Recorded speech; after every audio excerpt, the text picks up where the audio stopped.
The documents hit the table like a gunshot. Every head within 10 feet turned. Crystal glasses trembled on their stems.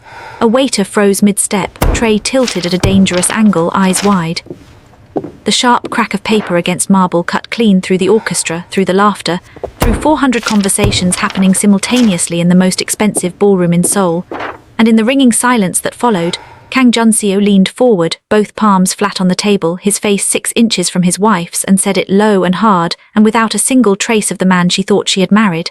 Sign it, or lose everything. Elizabeth didn't flinch. That was the first thing. Even with her heart slamming against her ribs, even with the eyes turning toward them, even with something cold and terrible opening up in the center of her chest, she did not flinch. She looked at the documents. She looked at her husband's hands, still pressed flat against the marble, knuckles faintly white. She looked up at his face and she saw a stranger. "You should have read," he said quietly, pulling back, straightening his jacket with one smooth motion, "what you married into." He turned and walked toward the stage. "If you cannot look away right now, good. You're exactly where you're supposed to be. Hit subscribe and drop a comment below. Where in the world are you watching this from? Let's go, 5 years." That was what she was standing inside. 5 years of a life she had believed in completely, unraveling in real time while a string quartet played something elegant in the corner and 400 members of Seoul's most powerful elite sipped champagne and pretended not to stare. Elizabeth Osei had not arrived at this gala unprepared. She had arrived the way she arrived everywhere, deliberately, precisely, with full knowledge of the room and everyone in it. The midnight blue gown was not an accident. The gold clip holding her hair, a gift from her mother on her wedding day, was not sentiment, it was armor. She had stood in front of the mirror in their hotel suite 2 hours ago, and she had looked like exactly what she was, a woman who had earned her place in every room she had ever entered. She had not known she was dressing for her own execution. She picked up the first page of the document with steady hands. Legal language, dense, layered, deliberately exhausting. Transfer of assets. Full consolidation. Relinquishment of claim. She turned the page, Maury. She turned another. The words blurred slightly at the edges and she forced them back into focus because she was not going to fall apart in this ballroom, not yet, not here, not in front of cameras and competitors and the 200 people who would have this story in their mouths before midnight. She set the pages down. She thought about the morning she had met him. Accra. An investment summit. She had been 28 years old and running a consulting firm that was 3 years old and already doing things that firms twice its age had not managed. And she had been standing near the back of the main hall with a glass of water, and the particular focused attention she brought to every room, cataloguing exits, identifying power centers, deciding who was worth talking to and who was performing, when she felt someone watching her. Not the way men sometimes watched her assessingly with the particular calculation of people deciding what category to place her in. This was different. This was the feeling of being genuinely, carefully, intelligently seen. She turned. Kang Jun-seo was leaning against the opposite wall with a glass of something amber, and he was not pretending to look at anything else. When their eyes met, he didn't look away. He smiled, slow, certain, like a man who had decided something and was comfortable with the decision, and he pushed off the wall and crossed the room toward her, and she thought, trouble, she had been right as it turned out. Just not about the kind, he had been everything. That was the honest accounting of it. Brilliant and warm and relentlessly interested in her, not in what she looked like or what she could do for him, but in how her mind worked, in the specific architecture of how she thought. He asked questions that required real answers. He remembered everything. He flew to Accra on a random Tuesday 3 weeks after the summit because she had mentioned offhandedly that her favorite restaurant was there and he wanted to try it. "You flew to Accra for jollof rice," she had said, standing at her door staring at him. "I flew to Accra for dinner with you," he said. "The jollof rice is a bonus." She had laughed so hard she had to hold the door frame. She had fallen in love with him so completely that the falling had felt like arriving somewhere, like the resolution of a question she hadn't known she was asking. When he proposed on that Cape Town rooftop with the city spread below them like a promise, she had said yes before he finished the sentence, and she had meant it down to the marrow. That was the cruelest part. She had meant every single bit of it. The red flags had come later. Slowly. Spaced far enough apart that each one could be explained, absorbed, filed away under the heading of I am probably overthinking this, and moved past. The first one. She came home to find him at her desk, her laptop open, a financial spreadsheet on the screen. He closed it when she walked in, said he was looking for a charger, smiled at her like everything was fine. She had looked at the laptop. She had looked at him. She had decided she was being paranoid and gone to make tea. She thought about that moment now, standing in the gala ballroom with his documents in her hands, and she wanted to go back and shake herself. The questions had started after that. Casual questions, woven into normal conversation so smoothly that she had experienced them as intimacy rather than interrogation. What structure do you use for your primary holdings? Is your firm ownership personal or corporate? Do you have a financial advisor? She had answered honestly because he was her husband, and honest answers to your husband's questions were not a vulnerability, they were a marriage. She had not understood that he was drawing a map. The first document had come 18 months in. Framed as a board necessity, Kang Group was restructuring, and a Korean board needed to see consolidated household assets to feel confident in the CEO's stability. It's just optics, he had told her, setting the papers on the kitchen table with the casualness of someone asking her to pass the salt. It changes nothing between us, you know that. She had hesitated. She could still feel that hesitation, the small, precise moment where some deep part of her had tried to speak. He had felt it too. He had reached across the table and taken her hand and looked at her with those warm, steady eyes, the eyes that had watched her across a summit room in Accra and decided she was worth crossing, and he had said, "Don't you trust your husband?" And she had looked at the man she loved and thought, yes, completely, without reservation. Always she had signed that had been the first one. Over the following 14 months there had been 4 more, each with an explanation, each reasonable in isolation. A joint account, a property title, a business interest quietly restructured. She had questioned some of them, and he had answered every question with such patience, such warmth, such absolute conviction that she was the unreasonable one for asking, that she had eventually stopped asking. She had told herself that a marriage required trust, and trust meant not treating your husband like a suspect. She had told herself she was choosing love over fear. She had been choosing blindness over sight, and he had helped her every step of the way. The gaslighting had been the most sophisticated part, not the shouting kind. Jun-seo never shouted. It was quieter than that. It was the slow, consistent redefinition of reality. You're overthinking, you're anxious about nothing. You've always had trouble trusting people, I've noticed it. I worry about you sometimes. It's okay, I'm here, I understand you even when you don't understand yourself. He had made her feel that her own instincts were symptoms of a flaw, that her suspicion was the problem, that the discomfort she carried was proof of her difficulty with intimacy rather than evidence of his behavior. She had apologized. She had actually apologized more than once for noticing things that turned out to be completely, demonstrably real. The last document had been 3 weeks ago. Kitchen table, morning light. He had made coffee and brought it to her, kissed her on the temple while she read the pages and said thank you when she signed, and the gratitude in his voice had seemed so genuine that she had smiled at him. She thought about that smile now and felt something harden in her chest. Not hatred, she didn't have the luxury of hatred tonight. Something colder, more useful. She set the documents back on the table. She was not going to sign them. She became aware, in the same moment she made that decision, that Jun-seo was already at the microphone. The MC had yielded the stage to him with the deference this crowd extended automatically to men of his standing, and 400 people had turned their attention forward with the comfortable obedience of an audience that expected to be rewarded. Thank you all for being here.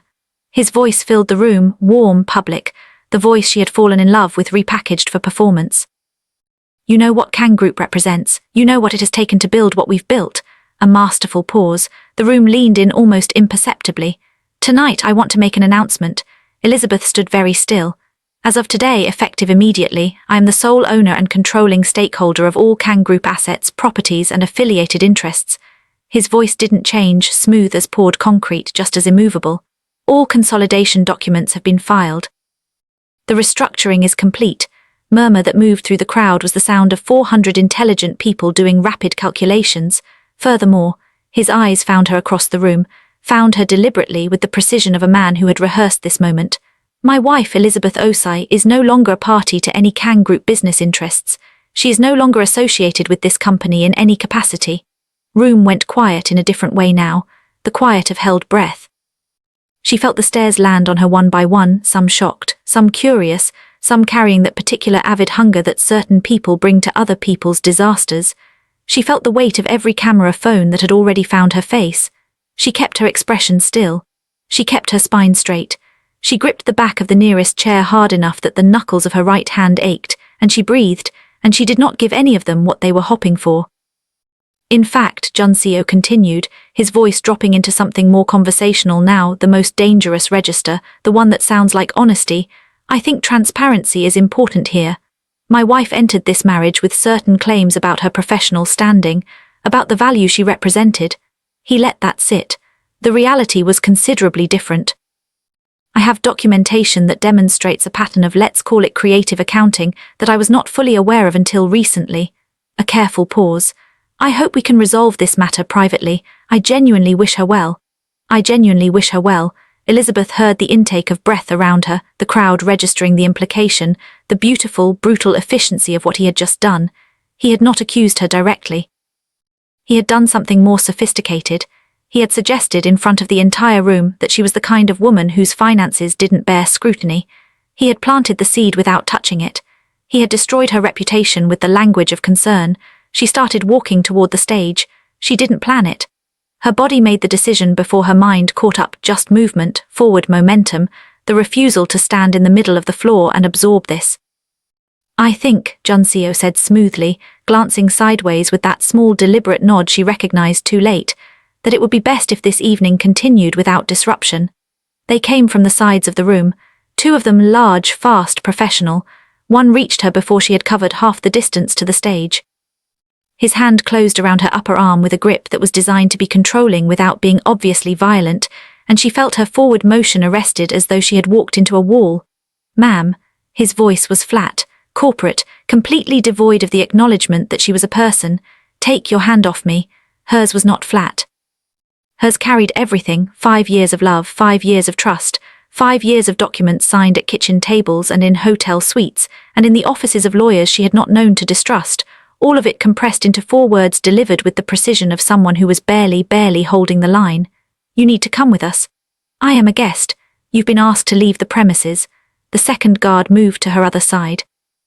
Between them she was bracketed, not dragged, not manhandled, just guided with irresistible physical force toward the side exit, while the crowd watched and the cameras recorded, and somewhere near the back someone began a hesitant, sycophantic applause that spread through the room like an infection. She looked at the faces as they moved her through the crowd. Some looked away, some watched openly.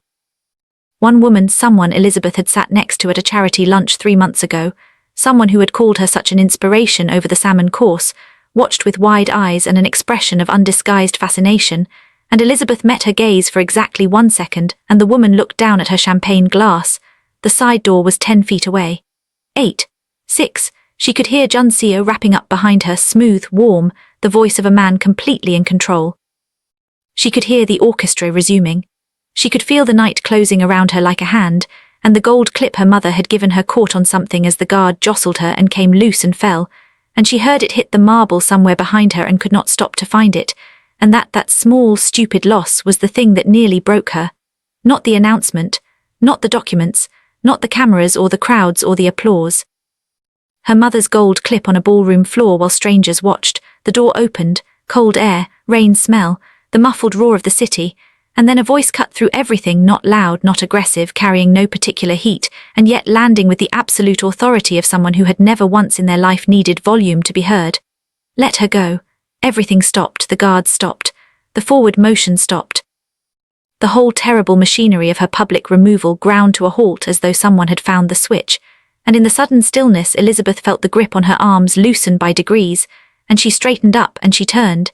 He was standing in the middle of the crowd that had parted around him without, it seemed, being asked. Not physically imposing, not the tallest man in the room, not the broadest, but the space around him was different. Charged. Every person within 10 feet of him had turned to look, and the looking had a quality to it, alert, recalibrating, that spoke to something the room had just registered about who he was. He was walking toward her. Steady, unhurried, with the particular purposefulness of a man who had already decided how this moment ended and was simply closing the distance between intention and outcome. The guard to her left shifted his weight. Sir, this is a private. The look the man gave him was not threatening. It was something more disconcerting than threatening. It was the look of someone who found the objection genuinely puzzling, who could not quite process why this was being treated as a situation that required his further engagement. The guard stepped back. He reached her. He stopped. And Elizabeth looked at his face, really looked, the way you look at something you're not sure is real, and felt the floor shift beneath her in an entirely different way than it had shifted all evening. She knew this face. She knew the particular heaviness at the outer corners of his eyes, the line of his jaw, the way he stood with his weight slightly forward like someone permanently prepared to move. She knew him from a classroom in Accra with bad ceiling fans, and the smell of rain through open windows, and a period of her life when she had been young enough to feel everything at full volume without knowing how to turn it down.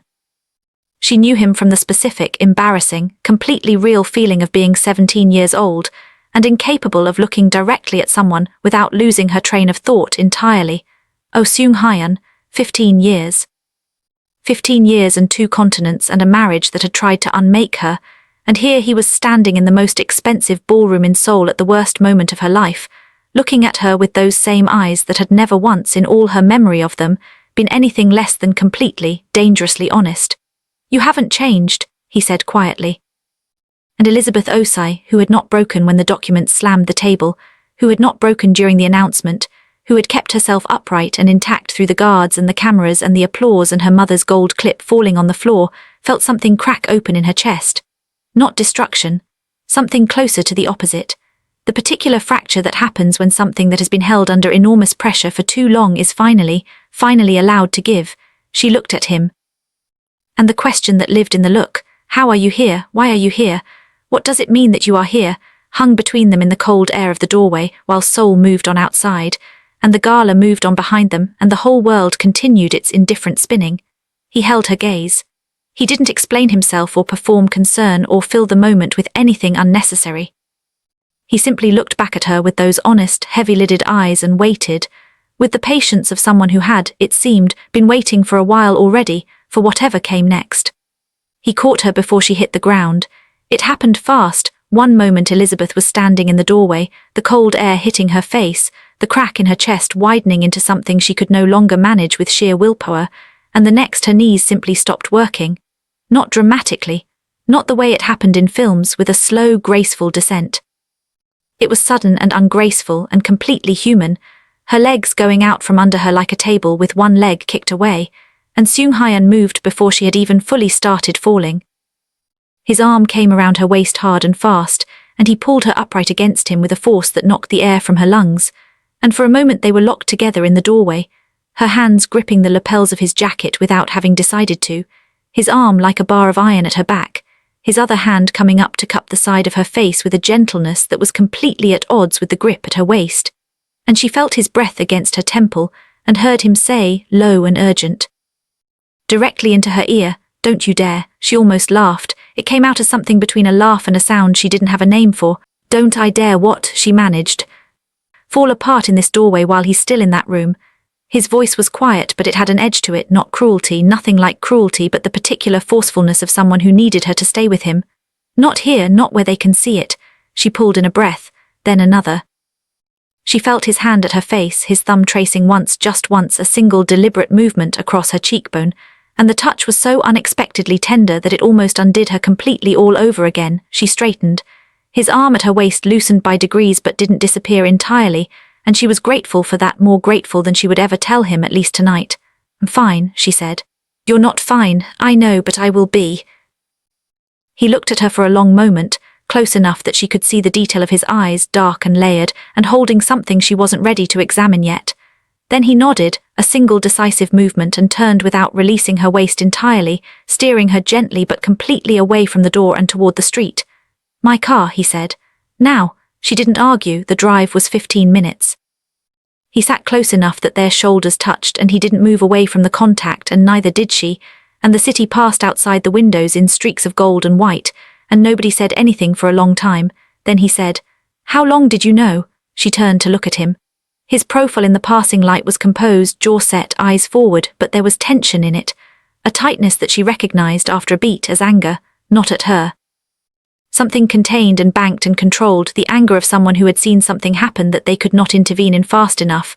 "About 4 months," she said. "I knew something was coming, I didn't know the timeline." 4 months, he exhaled, and before that, warning signs for longer. She turned back to the window. "I explained them away, chose to." She paused. Don't what? Whatever you were about to say, don't." A beat of silence. "I was going to say," he said carefully, "that he was exceptionally good at it, not that you were foolish for missing it." She looked at him again. I know the difference, he said quietly. She held his gaze for a moment, this man she hadn't spoken to in 15 years, who had just caught her in a doorway and was now sitting beside her in the dark with anger on her behalf that he was too careful to perform, and she thought, who are you now? Not rhetorically. An actual question. Because the boy she had known at 17 had been quiet and watchful and possessed of a stillness that had fascinated her at an age when fascination felt like drowning, and the man beside her had all of that and something else layered over it, something that had been built through years she hadn't witnessed and choices she didn't know about, and a life that had happened entirely without her. She wanted to know about it.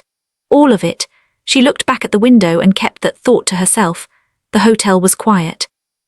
He had arranged a suite, she hadn't asked how, hadn't asked when she suspected he had made a call in the car while she was looking out the window, and when the door closed behind them she stood in the center of the room and felt the silence of it. No gala sounds, no orchestra, no applause, just the city outside the glass and the particular quality of a room where nothing terrible had happened yet. Her hands started shaking, not the small controlled trembling of the ballroom. This was different.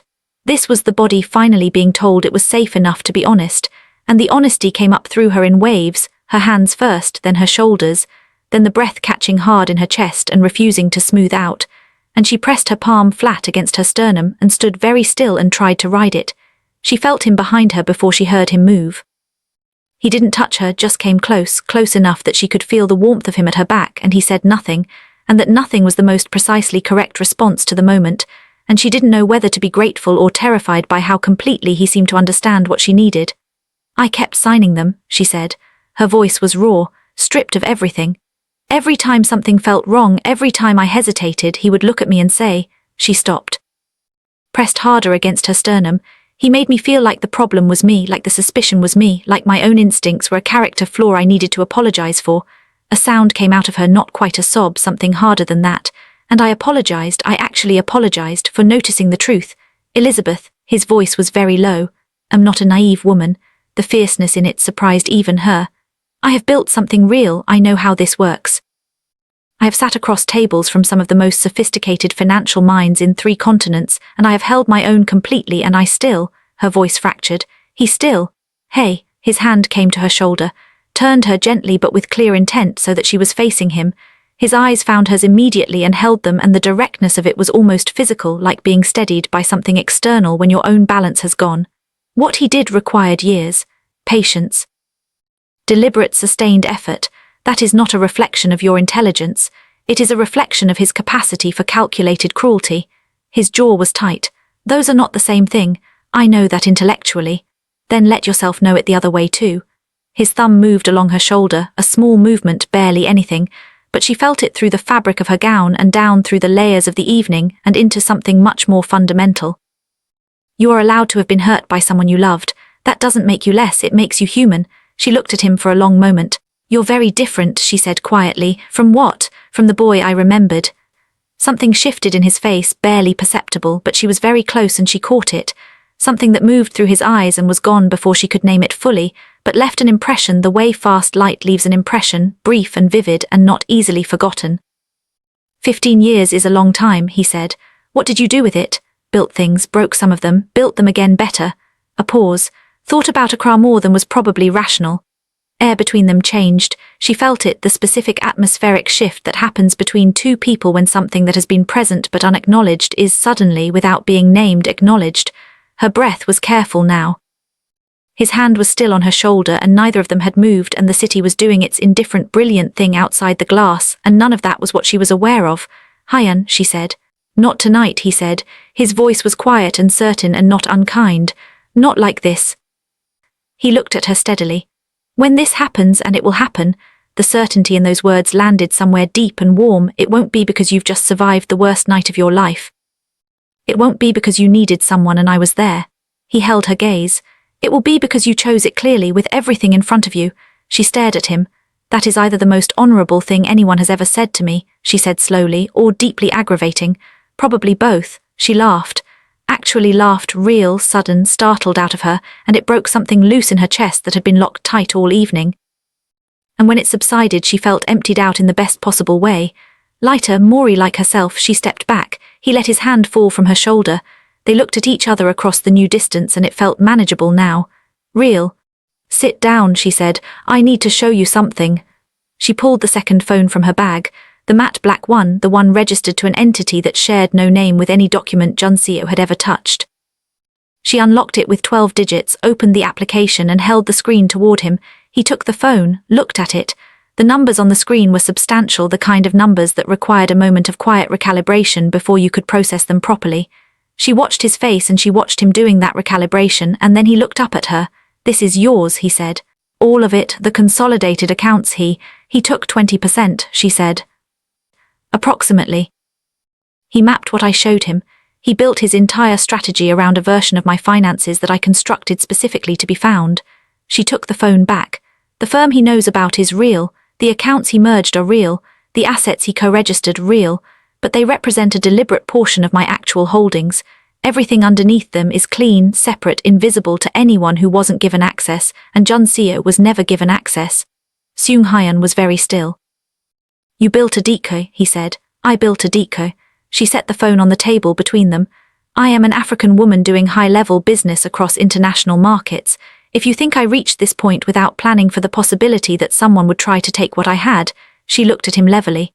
I have hidden companies in 4 jurisdictions, offshore investment structures that don't carry my name, silent shareholdings in 14 entities. I have been building quietly for 15 years, and the version of me that Jun-seo married was real, but it was not complete. Silence in the room had a different quality now, not the silence of aftermath, the silence of a game board being reset. So he robbed the wrong woman, Seung-hyun said. He robbed a version of me I built specifically to be robbed. She leaned forward, and he announced it, publicly, on a stage in front of cameras. She paused. He handed me the narrative. Seung-hyun looked at her for a long moment, and she saw it happening in his face, the full picture assembling piece by piece, the recalibration completing. And then slowly the corner of his mouth moved. Not a full smile, something more restrained and more genuine than a full smile, the expression of someone who has just revised their already high estimation of someone significantly upward. The Kang Group shares, he said, you've been buying. 7 months. Through 4 investment vehicles across 3 jurisdictions. She pulled up another screen. I currently hold 11.3%, not in my name, he was quiet. And you know about KSH Capital, he said. It wasn't a question. I know the beneficial owner, she said. I've known for 3 months. Their eyes met, held. You didn't reach out, he said. I needed to know if your position was strategic or opportunistic. Whether you were building toward something real or simply taking advantage of instability. She held his gaze. You've been building toward a board challenge for 14 months. You believe Jun-seo's leadership is actively destroying the company's long-term value. You're right. She paused.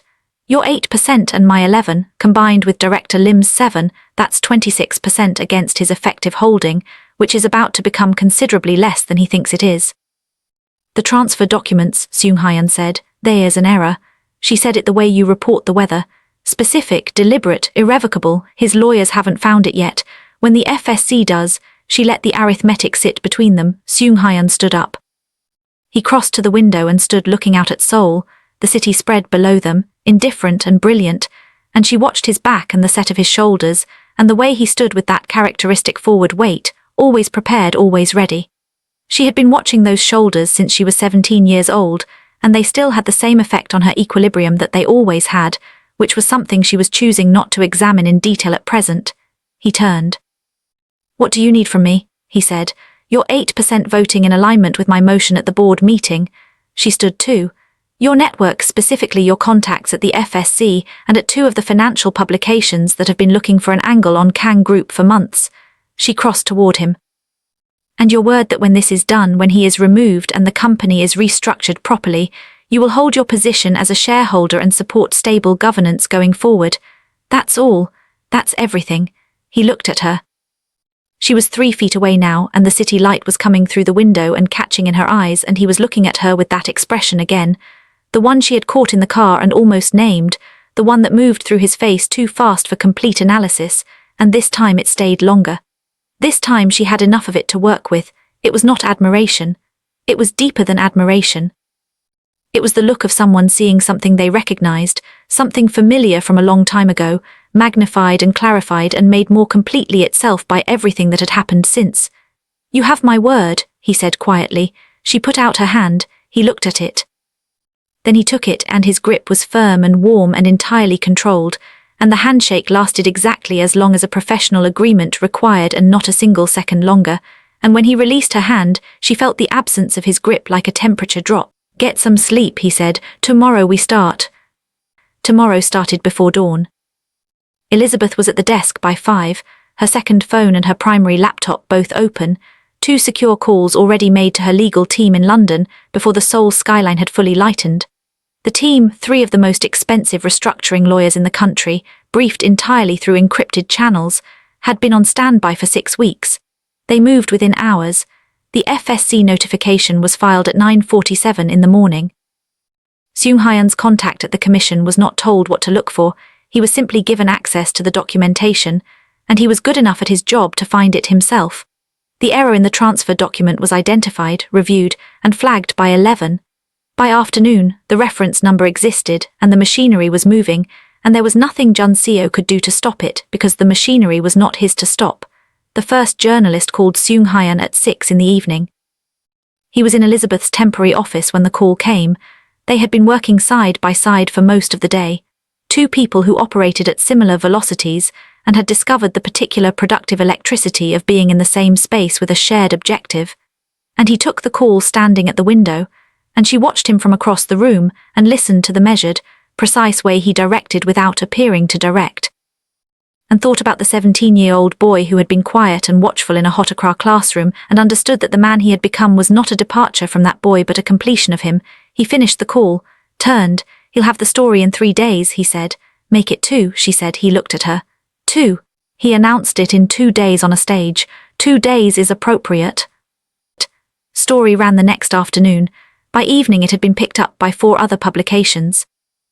By the following morning, Jun-seo's communications team had issued 2 statements, both of which were technically accurate and completely inadequate to the scale of what was moving toward him. She wore the color of storm clouds to the Kang Group board meeting, not grey that disappears, grey that means something, the grey of a sky that has made a decision about the weather. She wore it with the gold clip her mother had given her, which Seung Hyun had found on the ballroom floor the night of the gala, and kept without telling her until this morning, presenting it to her at the door of her car with no ceremony and no explanation beyond. "You dropped this." She had looked at it in his palm, then at him. Then she had taken it and put it in her hair, and had to turn away for a moment because her throat had tightened in a way that had nothing to do with grief, and everything to do with the particular unbearable tenderness of being known.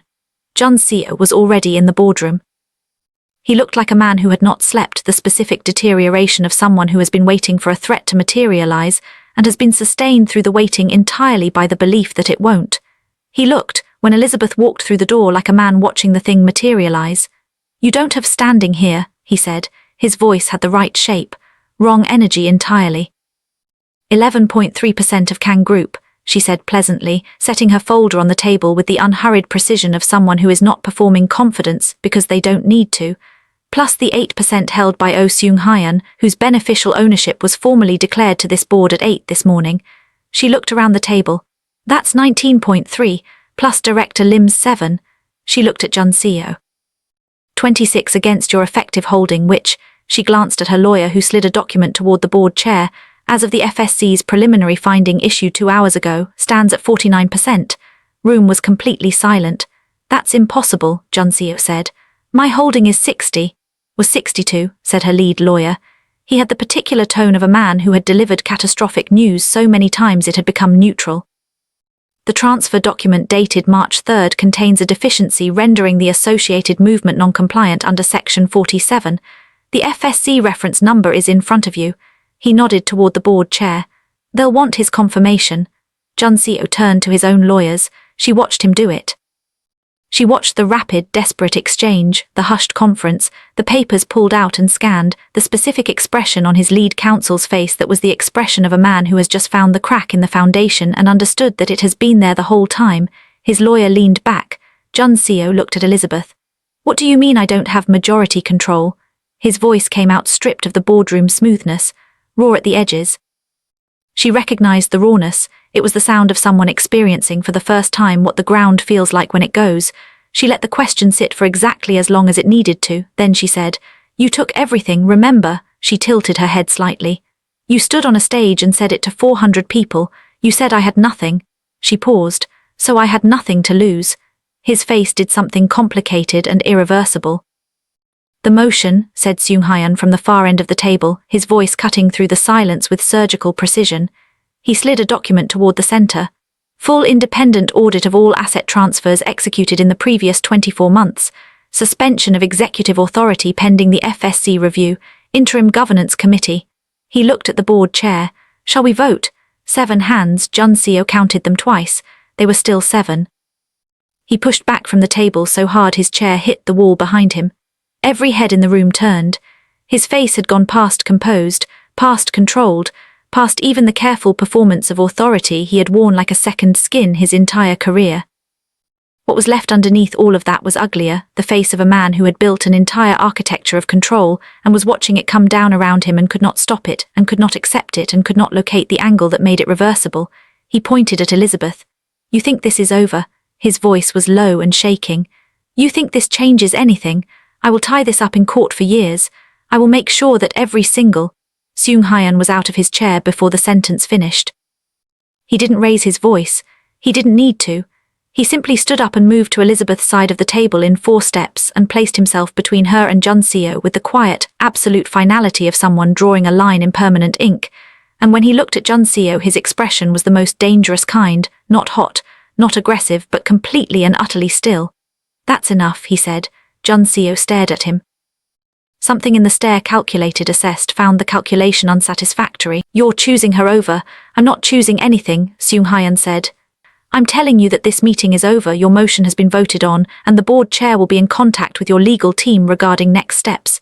He held Jun-seo's gaze without blinking. Anything further you want to say to Elizabeth, you say through your lawyer. The room was completely silent. Jun-seo looked at Elizabeth over Seung-hyun's shoulder, one last look, the look of a man trying to find the version of this where he still had power and coming up empty, and then he straightened his jacket with a movement that was almost muscle memory, almost the old smoothness, and he walked out. The door closed behind him. Elizabeth realized she had been holding her breath. She let it out slowly. Beside her, Seung-hyun turned and looked at her, and his expression had shifted back into something quieter, checking her face with the directness she had come to recognize as simply how he looked at things he cared about. You're all right, he said, not a question, a statement he was confirming. More right, she said. His hand found the small of her back, brief, warm, completely certain, and then he stepped away to speak to the board chair, and she stood in the middle of the boardroom where it had all just ended and breathed, and felt the particular stillness of a thing completed. The weeks that followed were not clean. Real victories never are. There were legal filings and counter-filings, statements and counter-statements, days where the machinery moved fast and days where it stalled on procedural technicalities that made her want to put her fist through a wall. Seung-hyun was there for most of it, working beside her, across from her, occasionally arriving at her office at 7 in the evening with food she hadn't remembered to eat and documents she needed to sign, and the steadying presence of someone who was not going to let the momentum die. They argued twice. Real arguments, sharp and fast, and completely unresolved by either of them blinking first. The first was about the timeline of the media strategy. The second was about the divorce terms. He thought she was being too conservative. She thought he was being reckless because he was angry on her behalf and anger was making him impatient. You are not objective about this, she told him, standing in the middle of her office at 11 at night with the city dark behind her. I'm completely objective. You want him destroyed faster than the law allows because you were in that ballroom and you watched it happen and it made you furious. She looked at him directly, which I understand. But fury is not a strategy. He looked at her for a long moment. You're right, he said. She blinked. I know I'm right. I said you're right. I know she stopped. You didn't argue. You were correct. I'm not going to argue with something correct just to preserve my dignity. He sat down. What's the conservative timeline? She stared at him for another second. Then she sat down too, and they worked until 2 in the morning, and at some point her chair had migrated close enough to his that their arms were touching along the full length from shoulder to elbow, and neither of them mentioned it or moved away. It was the 3rd week after the board meeting when it almost happened the first time. They had been working late, later than usual, which was saying something, and the office had emptied around them hours ago until it was just the 2 of them and the city outside, and the kind of exhaustion that strips away the careful management of impression and leaves people simply, entirely themselves. She had leaned over his shoulder to point at something in a document, and he had turned his head at the same moment to say something to her, and suddenly they were 3 inches apart with her hand on the back of his chair, and his face turned up toward hers, and neither of them had moved for a beat that lasted considerably longer than any beat needed to. She could see everything from that distance. The tiredness in his eyes, the particular line between his brows that appeared when he was concentrating, the way his jaw had relaxed, all the careful composure loosened by hours of work and the lateness of the hour, and whatever this was that kept pulling the space between them smaller without either of them deciding to pull. "Elizabeth," he said, very quietly. "I know," she said, just as quietly. Neither of them moved for another second, then she straightened up. He turned back to the document. She walked to the window and stood there for a moment with her back to him, looking at Seoul, breathing deliberately. "Go home," he said from behind her. His voice was controlled but rougher than usual at the edges. "You go home." "I'm serious." "So am I." She turned around. He was looking at her from across the room with an expression that was completely unguarded for once, no management, no restraint, just the honest fact of how he looked at her when he wasn't trying to look at her any particular way, and the sight of it did something significant to her chest. "Hyun, why did you never say anything in Accra, when we were 18? Question surprised him. She could tell because surprise was not something his face did often, and she had learned to read its rare appearances. "You were leaving," he said finally. "That's the only reason." A long pause. "No," he said, "I also thought." He stopped, started again. "You were so certain of yourself, even at 18. You knew exactly who you were and where you were going, and there was something about that." He paused carefully. "I didn't want to be the thing that made you hesitate. Distraction from the direction you were already moving." She stared at him. "You didn't say anything because you didn't want to slow me down," she said slowly, "more or less." "Hyun," she shook her head. "That is the most." She stopped, pressed her lips together. Her eyes were bright and she blinked once hard, and when she looked at him again her expression had something in it that she didn't bother hiding. "That is the most infuriating and most generous thing I have ever heard." He looked at her steadily. "Would it have changed anything if I had said something?" She held his gaze. "Yes," she said simply. "It would have changed everything." Silence that followed was the loudest silence she had ever stood inside.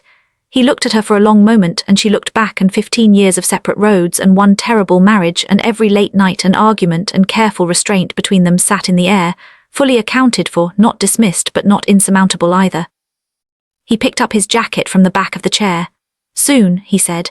It was a promise wrapped in a single word, delivered with the certainty of someone who meant it completely. "Soon," she agreed. He left. She stood at the window for a long time after, the city doing its brilliant thing below her, something warm and irrevocable moving through her chest. The night the FSC investigation concluded, the night Jun-seo's suspension became permanent removal, the night the audit results were released, and 3 of his transfers were flagged for criminal review, Seung Hyun showed up at her door, no documents. No phone calls to make.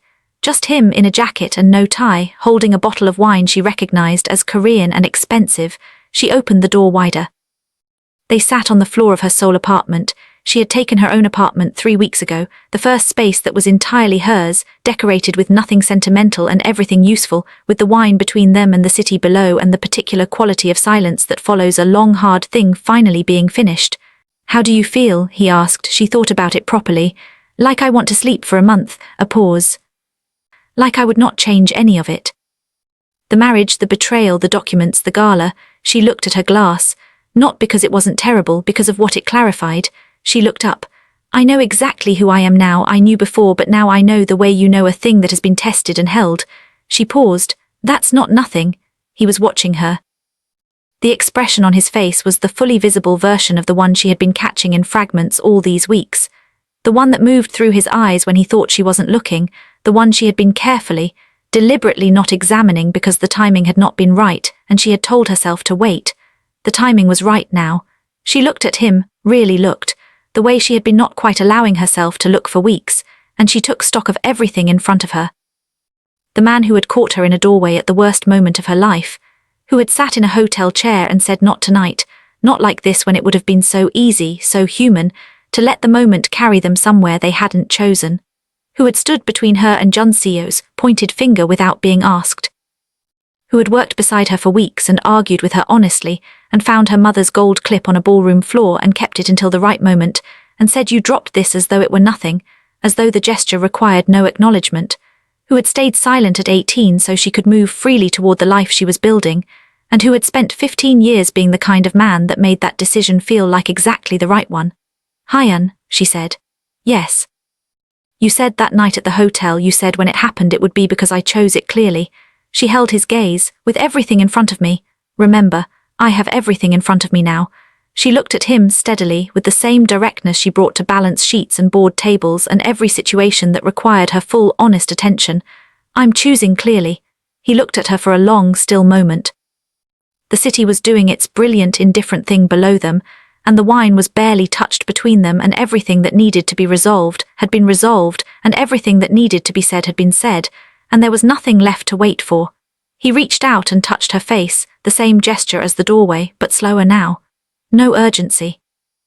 Just his hand curved against her jaw with a tenderness that was completely unhurried, like something that had been waiting long enough that it didn't need to rush anymore. His thumb moved along her cheekbone and she closed her eyes for just a moment and let herself feel it, the full, uncomplicated fact of being touched by someone who actually knew her. You came back at the right time, she said softly. I never left, he said, not really. And when he kissed her, it was nothing like the evening that had started all of this. No gunshot crack, no cold marble, no documents designed to erase her.